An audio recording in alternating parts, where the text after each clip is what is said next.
Good morning, Venezuela. So in this video, I'm going to talk about environmental contamination. I'm going to talk about kind of where I'm from. I'm going to talk about my hopes for the future now that we're seeing a new president. And I'm going to talk a lot about energy because that seems to be a hot topic, right? You know, people... there's a lot of people that think that because they drive an EV that they're doing their part to save the world.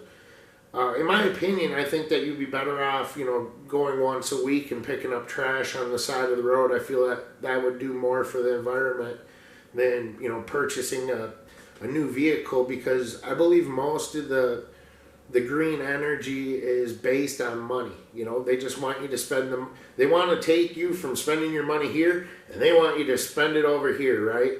And it creates growth over here, so it makes their stocks go up, and that's how the world operates. Most of our politicians are motivated by money, and that's why they make $200,000 a year and they end up with $50 million at the end of their 4 years. But yeah, I lived next to a refinery for 10 years. I'm not a scholar on environmental contamination, but I feel that qualifies me to speak on the subject. This refinery, it was a massive one. It's still in operation. They had, on one side of the refinery, they had tank cars, trains, right? And they would have train going in and out of there every 20 minutes. I mean, you could set your watch to it. It was within 20 minutes there would be a train. This went on 24/7, 365. It never stopped. On the other side, you had a river, and they would fill up barges, and this was nonstop. I don't know how many barges, I don't know how often, but it was frequent, right? And they would also fill semis. So they had a semi going in there every 30 seconds at least. So this was a major operation. Even on the other side of town, they had a tank farm, right? They had a bunch of tanks, and they had pipes that went underneath the town and connected the refinery to the tank farm, where they had a second semi-truck loading station. I'm not sure how many trucks went in there, but there were always trucks in there loading fuel. So you're talking maybe every 15 seconds a semi left there, every 20 minutes a train, and I would say within an hour a barge. So this is a lot of shit going on in this town. And it created a mindset like anything could happen at any time. And it did. It really did. If the T level would reach, I believe it was orange, right? The threat level that we were dealing with at that time. There would be military Humvees driving up the road, and they would have guys, mounted on 50 cals. So there was a hazard from every direction, and it like makes you think. It like opens your eyes. Like a lot of people, they just believe what they're told. They've never experienced what I've experienced. There's people that it seems like you're either for green energy or you're for oil, right? I'm for buy whatever you want. This is America. Do what you want. You should have that right. But to say that an electric vehicle is green is absolutely ludicrous. They just want you to take take your money from here, and they want you to put it over here because this is what is going to fill their pockets, right? So, they'll give tax incentives to do that, to further the bloat in their wallets.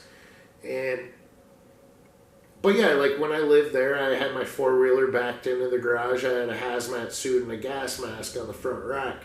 I was ready to go because, like, say for instance, those trains where they had 100 tank cars, right? If something were to happen there, like, I'm getting the hell out of Dodge, and I don't want to have to back out. I want to just get gone. But one thing I noticed too is like you would have these police officers, my parents grew up with their parents and we knew each other on a first name basis. If something were to happen at the refinery, they would instantly turn from, team town to team refinery like that. Like you could flip a switch. There's nothing to ever see there. They didn't know nothing. It was just, they were told to sit there with their lights on and not let any cars through, because for no good reason. And, there was a lot of that.